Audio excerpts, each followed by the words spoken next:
Hi guys, ಎಲ್ರಿಗೂ ನಮಸ್ಕಾರ. Welcome to Kannada tech Android YouTube channel. ನಾನು ಕಾರ್ತಿಕ್. ಗಾಯ್ಸ್, ಈ ಒಂದು ವಿಡಿಯೋನ ಟೈಟಲ್ ಹಾಗೂ ಥಂಬ್ನೇಲ್ ನೋಡಿ ನಿಮಗೆ ಕ್ಲಿಯರ್ ಆಗಿ ಗೊತ್ತಾಗಿರುತ್ತೆ. ಹೌದು, ಇತ್ತೀಚೆಗೆ ತುಂಬಾ ಜನರ ವಾಟ್ಸ್ಆಪ್ ಆದ್ರೆ ಯಾವುದೇ ರೀತಿಯಾದಂತಹ ರೀಸನ್ ಇಲ್ದಿರ ಬ್ಯಾನ್ ಆದ್ರೆ ಆಗ್ತಿದೆ. ಸೊ ಯಾವ ರೀತಿಯಾಗಿ ಅನ್ಬ್ಯಾನ್ ಮಾಡಿಸೋದು ಅನ್ನೋದ್ರ ಬಗ್ಗೆ ಈ ಒಂದು ವಿಡಿಯೋದಲ್ಲಿ ನಾನು ನಿಮ್ಗೆ ಕ್ಲಿಯರ್ ಆಗಿ ಅಂಡ್ ಡೀಟೇಲ್ ಆಗಿ ಎಕ್ಸ್ಪ್ಲೇನ್ ಮಾಡ್ತೀನಿ. ಸೊ ವಿಡಿಯೋನ ಸ್ಕಿಪ್ ಮಾಡಿದ್ರೆ ಎಂಡ್ವರೆಗೂ ನೋಡಿ, ಆಗ ಮಾತ್ರನೇ ನಿಮ್ಗೆ ಅರ್ಥ ಆಗೋದು. ನಿಮ್ಮ ಟೈಮ್ ಅನ್ನು ಉಳಿಸೋದಕ್ಕೆ ಈ ಒಂದು ವಿಡಿಯೋನ 1.25 ಎಕ್ಸೆಲ್ ಆದ್ರೆ ನೀವು ನೋಡಬಹುದು. ಸೊ ಇನ್ನ ತಡ ಮಾಡದೆ ವಿಡಿಯೋನ ಶುರು ಮಾಡೋಣ ಬನ್ನಿ. ಗೈಸ್, ವಿಡಿಯೋನ ಶುರು ಮಾಡೋಣ. ಶುರು ಮಾಡೋದಕ್ಕಿಂತ ಮೊದಲು ನೀವು ಈ ಒಂದು ವಿಡಿಯೋನ ಲೈಕ್ ಮಾಡದೇನೆ ನೋಡ್ತಿದ್ದೀರಾ ಅಂತ ಹೇಳಿದ್ರೆ ದಯವಿಟ್ಟು ವಿಡಿಯೋಗೊಂದು ಲೈಕ್ ಮಾಡಿ ಸಪೋರ್ಟ್ ಮಾಡಿ. ಹಾಗೆ ಚಾನಲನ್ನು ಸಬ್ಸ್ಕ್ರೈಬ್ ಮಾಡ್ಕೊಳ್ಳಿ. ಹಾಗೆ ಬೆಲ್ ಐಕಾನನ್ನು ಕ್ಲಿಕ್ ಮಾಡಿ ಆಲ್ನಲ್ಲಿ ಸೆಲೆಕ್ಟ್ ಮಾಡಿ. ಸೊ ಈ ರೀತಿಯಾಗಿ ಮಾಡೋದ್ರಿಂದ ನಾವು ಇದೇ ಥರದ ಇಂಟ್ರೆಸ್ಟಿಂಗ್ ಆದಂತಹ ವಿಡಿಯೋಸನ್ನು ಅಪ್ಲೋಡ್ ಮಾಡಿದಾಗ ನೀವು ಮಿಸ್ ಆಗದಿರ ನೋಡ್ಬೋದು. ಹಾಗೆ ಎಲ್ಲರೂ ಸಹ ಈ ಥರ ಕಾಮೆಂಟ್ ಸೆಕ್ಷನಲ್ಲಿ ಬಂದು ಸೊ ನೀವು ಯಾವೊಂದು ಊರಿಂದ ಈ ಒಂದು ವಿಡಿಯೋನ ನೋಡ್ತಿದ್ದೀರಾ ಅಂತ ಹೇಳಿ ಇದರ ಕಾಮೆಂಟ್ ಸೆಕ್ಷನಲ್ಲಿ ಕಾಮೆಂಟ್ ಮಾಡಿ ಸೆಂಡ್ ಮಾಡಿ, ನಾನು ಸಹ ತಿಳ್ಕೊಳ್ತೀನಿ. ಹೇ ಗೈಸ್, ಈಗ ನಿಮ್ಮ ವಾಟ್ಸಪ್ಪನ್ನು ಅನ್ಬ್ಯಾನ್ ಮಾಡಿಸಬೇಕು ಅಂದರೆ ವಾಟ್ಸಪ್ನ ಒಂದು ಅಫಿಷಿಯಲ್ ವೆಬ್ಸೈಟ್ಗಾದರೆ ಹೋಗಬೇಕಾಗುತ್ತೆ. ವೆಬ್ಸೈಟ್ನ ಲಿಂಕ್ ಬೇಕು ಅಂದರೆ ಈಗ ಏನು ವಿಡಿಯೋ ನೋಡ್ತಿದ್ದೀರೋ ವಿಡಿಯೋನ ಟೈಟಲ್ ಮೇಲೆ ಕ್ಲಿಕ್ ಮಾಡಿ, ನಂತರ ಈ ಒಂದು ಜಾಗದಲ್ಲಿ ವೆಬ್ಸೈಟ್ ಲಿಂಕ್ ಅಂತ ಹೇಳಿರುತ್ತೆ, ನೀವು ಅದರ ಗಮನಿಸ್ಬೋದು. ಇದನ್ನು ಕ್ಲಿಕ್ ಮಾಡಿ ವೆಬ್ಸೈಟ್ಗಾದರೆ ಬರ್ಬೋದು.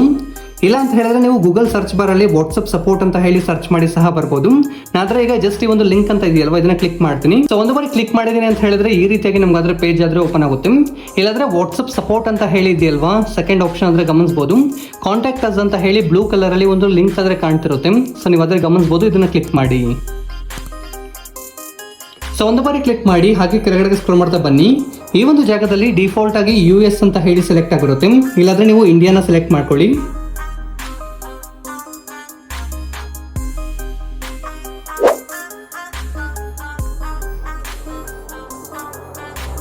ಸೊ ಒಂದು ಬಾರಿ ಇಂಡಿಯಾನ ಸೆಲೆಕ್ಟ್ ಮಾಡಿ, ನಂತರ ಈ ಒಂದು ಜಾಗದಲ್ಲಿ ನಿಮ್ಮ ಒಂದು ವಾಟ್ಸಪ್ ನಂಬರ್ ಬ್ಯಾನ್ ಆಯ್ತಲ್ವಾ, ಸೊ ಆ ಒಂದು ನಂಬರ್ ಅನ್ನಾದ್ರೆ ಹಾಕಿ. ಸೊ ಯಾವ ನಂಬರ್ ಬ್ಯಾನ್ ಆಗಿರುತ್ತೋ ಆ ಒಂದು ನಂಬರನ್ನು ಇಲ್ಲಿ ಹಾಕಿ. ನಂತರ ಇಮೇಲ್ ಅಡ್ರೆಸ್ ಇದೆಯಲ್ವಾ, ಈ ಒಂದು ಜಾಗದಲ್ಲಿ ಕರೆಂಟ್ಲಿ ಯಾವ ಒಂದು ಇಮೇಲ್ ಅಡ್ರೆಸ್ ವರ್ಕಿಂಗ್ ಅಲ್ಲಿ ಇದೆಯೋ, ಅಂದ್ರೆ ನಿಮ್ಗೆ ಯಾರಾದರೂ ಮೇಲ್ ಸೆಂಡ್ ಮಾಡಿದ್ರೆ ಬರ್ಬೇಕು ನಿಮ್ಗೆ ಆದರೆ ಒಂದು ಮೇಲ್. ಸೊ ಆ ಒಂದು ಮೇಲ್ ಅಡ್ರೆಸ್ ಅನ್ನು ಇಲ್ಲಿ ಹಾಕಿ. ನಂತರ ಕನ್ಫರ್ಮೇಷನ್ಗಾಗಿ ಅದೇ ಇಮೇಲ್ ID ಅನ್ನು ಹಾಕಿ. ಸೊ ನೀವು ವಾಟ್ಸಪ್ಪನ್ನು ಯೂಸ್ ಮಾಡ್ತಿದ್ರಿ ಅಲ್ವಾ, ಆಂಡ್ರಾಯ್ಡಲ್ಲಿ ಯೂಸ್ ಮಾಡ್ತಿದ್ರಾ ಅಥವಾ ಐಫೋನಲ್ಲಿ ಯೂಸ್ ಮಾಡ್ತಿದ್ರಾ ಅಂತ ಹೇಳಿ ಇಲ್ಲಾದರೆ ಸೆಲೆಕ್ಟ್ ಮಾಡ್ಕೊಳ್ಳಿ. ಆಂಡ್ರಾಯ್ಡ್ ಆಗಿದ್ರೆ ಆಂಡ್ರಾಯ್ಡ್ ಅಥವಾ ಐಫೋನ್ ಆಗಿದ್ರೆ ಐಫೋನನ್ನು ಸೆಲೆಕ್ಟ್ ಮಾಡಿ. ನಂತರ ಕೆಳಗಡೆಗೆ ಸ್ಕ್ರೋಲ್ ಮಾಡಿದ್ದೀರಾ ಅಂತ ಹೇಳಿದ್ರೆ ಈ ಒಂದು ಜಾಗದಲ್ಲಿ please enter your message below ಅಂತ ಇದೆಯಲ್ವಾ, ಸೊ ಇದಾದರೆ ತುಂಬ ಇಂಪಾರ್ಟೆಂಟ್ ಆಗಿರುತ್ತೆ. ಸೊ ಈ ಒಂದು ಮೆಸೇಜನ್ನು ನಾನು ಡಿಸ್ಕ್ರಿಪ್ಷನ್ ಬಾಕ್ಸಲ್ಲಿ ಹಾಗೆ ಅದೇ ರೀತಿಯಾಗಿ ಕಾಮೆಂಟ್ ಸೆಕ್ಷನಲ್ಲಿ ಸಹ ಕೊಟ್ಟಿರ್ತೀನಿ. ಸೊ ಇದನ್ನಾದರೆ ಕಾಪಿ ಮಾಡಿ ಪೇಸ್ಟ್ ಮಾಡಿ. ಸೊ ಒಂದು ಜಾಗದಲ್ಲಿ ನನ್ನ ಒಂದು ಹೆಸರಾದ್ರೆ ಇರುತ್ತೆ, ನೀವು ಅದನ್ನ ನಿಮ್ಮ ಒಂದು ನೇಮ್ ಆದರೆ ಇಲ್ಲಿ ಎಂಟರ್ ಮಾಡಬೇಕಾಗುತ್ತೆ. ಸೊ ನಿಮ್ಮ ಲೀಗಲ್ ನೇಮ್ ಏನಿದೆಯೋ ಸೊ ಅದನ್ನು ಎಂಟರ್ ಮಾಡಿ. ನಂತರ ಈ ಒಂದು ಜಾಗದಲ್ಲಿ ಸೊ ಇದೆಲ್ಲ ಸಹ ರಿಮೂವ್ ಮಾಡಿ. ಇಲ್ಲಾಂದರೆ ಸ್ಟಾರ್ಸ್ ಇದೆಯಲ್ವಾ, ನಂಬರ್ ಇದೆಯಲ್ವಾ, ಸೊ ಇದನ್ನು ರಿಮೂವ್ ಮಾಡಿ. ಸೊ ನಿಮ್ಮದು ವಾಟ್ಸಪ್ ಯಾವ ನಂಬರ್ ಬ್ಯಾನ್ ಆಗುತ್ತೋ ಆ ಒಂದು ನಂಬರನ್ನು ಇಲ್ಲಾದರೆ ಎಂಟರ್ ಮಾಡಬೇಕಾಗುತ್ತೆ. ಸೊ ಆ ಒಂದು ನಂಬರನ್ನು ಎಂಟರ್ ಮಾಡಿ. ಎಂಟರ್ ಮಾಡಿದಾದ್ಮೇಲೆ ಈ ಒಂದು ಜಾಗದಲ್ಲಿ ಕೆಳಗಡೆ ಗಮನಿಸ್ಬೋದು ನೆಕ್ಸ್ಟ್ ಸ್ಟೆಪ್ ಅಂತ ಹೇಳಿದ್ಯಲ್ವಾ, ಸೊ ಇದನ್ನು ಕ್ಲಿಕ್ ಮಾಡಿ ಗಾಯ್ಸ್. ಇದನ್ನು ಕ್ಲಿಕ್ ಮಾಡಿ ನೀವು ಅದನ್ನು ಸಬ್ಮಿಟ್ ಮಾಡಬೇಕಾಗುತ್ತೆ. ಸೊ ಒಂದು ಸಬ್ಮಿಟ್ ಮಾಡಿ. ಸಬ್ಮಿಟ್ ಆದಮೇಲೆ 48 ಅವರ್ಸ್ ಒಳಗಡೆ ನಿಮ್ಗಾದರೆ ಇಮೇಲ್ ID ಕೊಟ್ಟಿದ್ರಿ ಅಲ್ವಾ, ಆ ಒಂದು ಇಮೇಲ್ಗೆ ರೆಸ್ಪಾನ್ಸ್ ಆದರೆ ಬರುತ್ತೆ ವಾಟ್ಸಪ್ನ ಕಡೆಯಿಂದ. ಅನ್ಬ್ಯಾನ್ ಆಗಿದ್ರೆ ಅನ್ಬ್ಯಾನ್ ಆಗಿದೆ ಅಂತ ಹೇಳಿ ಬರುತ್ತೆ. ಸೊ ಮತ್ತೆ ನೀವು ಆದರೆ ಲಾಗಿನ್ ಆದರೆ ಮಾಡ್ಕೊಳ್ಬೋದು. ಇನ್ ಕೇಸ್ ಅನ್ಬ್ಯಾನ್ ಆಗಿಲ್ಲ ಅಂತ ಹೇಳಿದ್ರು ಸಹ ನಿಮಗೆ ಮೇಲ್ ಬರುತ್ತೆ. ಸೊ ಯಾವ ರೀಸನಿಂದ ಅನ್ಬ್ಯಾನ್ ಆಗಿಲ್ಲ ಅಂತ ಹೇಳಿ ಅದರಲ್ಲಿ ಕ್ಲಿಯರ್ ಆಗಿ ಹೇಳಿರ್ತಾರೆ. ನೀವಾದರೆ ನೋಡ್ಬೋದು ಏನಕ್ಕೆ ಅನ್ಬ್ಯಾನ್ ಆಗ್ತಿಲ್ಲ ಅಂತ ಹೇಳಿ. ಕೆಲವರಾದರೆ ದುಡ್ಡನ್ನು ಕೊಟ್ಟೆಲ್ಲ ಸಹ ಅನ್ಬ್ಯಾನ್ ಮಾಡಿಸ್ತಿರ್ತಾರೆ. ಆ ರೀತಿಯಾಗಿ ಮಾಡ್ಲಿಕ್ಕೆ ಹೋಗಬೇಡಿ, ಅದೆಲ್ಲ ಸಹ ಪ್ರಾಬ್ಲಮ್ ಆಗುತ್ತೆ.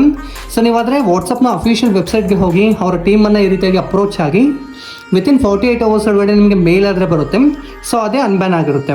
ಸೊ ಈ ಒಂದು ಪ್ರೊಸೀಜರನ್ನು ಮಾಡಿ ನಿಮ್ಮ ಒಂದು ವಾಟ್ಸಪ್ ಅನ್ಬ್ಯಾನ್ ಆಯ್ತಾ ಇಲ್ವಾ ಅಂತ ಹೇಳಿ ಕಾಮೆಂಟ್ ಸೆಕ್ಷನಲ್ಲಿ ಕಾಮೆಂಟ್ ಮಾಡಿ, ನಾನು ಸಹ ತಿಳ್ಕೊಳ್ತೀನಿ. ಸೊ ಇದಾದರೂ ಒಂದು ಚಿಕ್ಕ ವಿಡಿಯೋ ಆಗಿರ್ಬೋದು, ಬಟ್ ಖಂಡಿತ ತುಂಬ ಜನರಿಗೆ ಹೆಲ್ಪ್ ಆಗುತ್ತೆ ಅಂತ ಹೇಳಿ ಈ ಒಂದು ವಿಡಿಯೋ ಆದರೆ ಮಾಡಿರುವಂಥದ್ದು.